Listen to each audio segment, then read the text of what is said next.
Hi everyone, my name is CJ and today I want to share with you how to get rid of morning fatigue.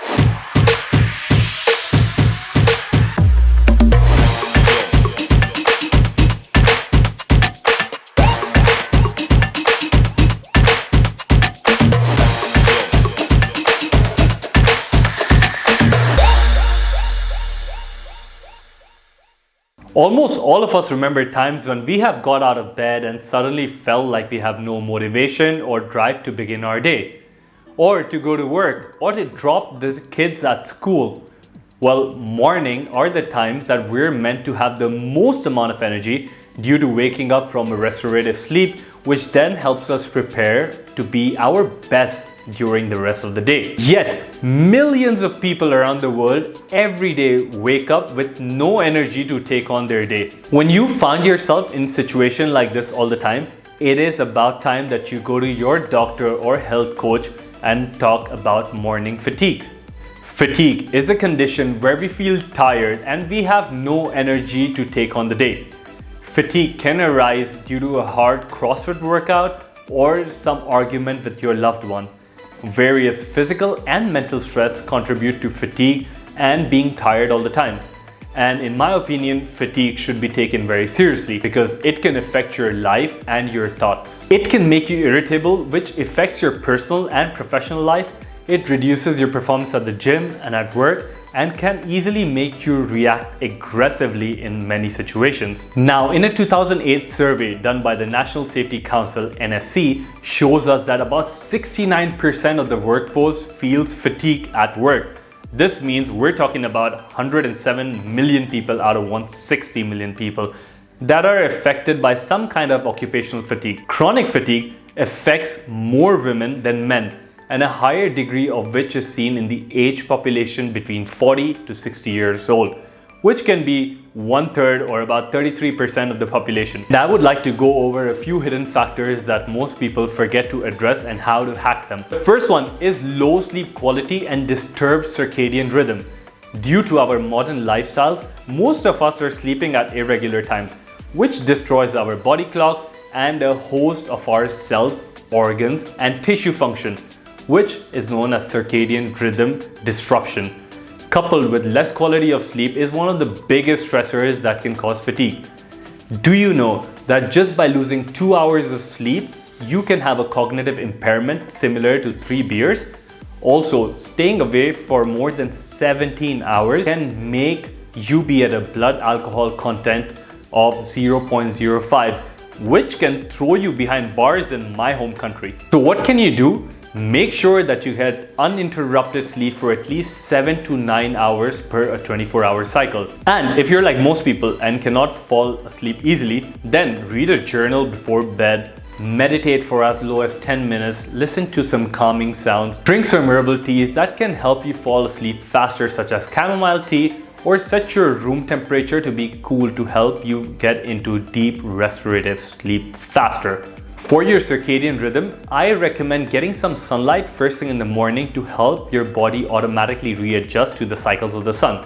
Moreover, you will reap benefits with added UV radiation and vitamin D, which is shown to improve various parts of the human body, which includes immunity, gut health, respiratory, and brain health. Second thing I want to address is glycemic variability, which is the fluctuations in blood sugar that happens after eating a meal high in carbohydrates, which can cause a dump in the energy levels, making you feel lethargic and tired. Having excess amount of carbohydrates also puts you on the risk of conditions such as prediabetes and diabetes. So what can you do? If you love having breakfast, then swap your high carb meal with a high fat meal. Higher fat in the morning doesn't raise the level of insulin, making your body more sensitive to the effects of insulin, and this also helps you feel satiated as there are no massive blood sugar spikes and you get less glycemic variability. The next one is simple. It is stress or elevated stress hormones. One of our body's systems that helps us manage stress, it is the HPA axis or the hypothalamic pituitary adrenal axis, which works very closely with various hormones in the body to manage stress using a positive feedback loop. When we're continually exposing ourselves to various stress, the HPA axis becomes dysfunctional. And with that comes a variety of situations where the interplay between various hormones such as cortisol, DHEA, adrenaline, and others lose their timing.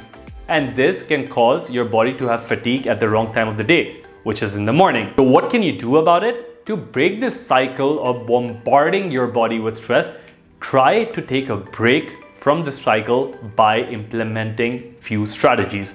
Like, don't check your emails, messages, or social media for the first hour in the morning. I would even tell you to hold it until you get to work. Next would be to take a walk into a blue or green space like a river or a park. At this time, I would encourage you to keep your phone at airplane mode or leave it behind.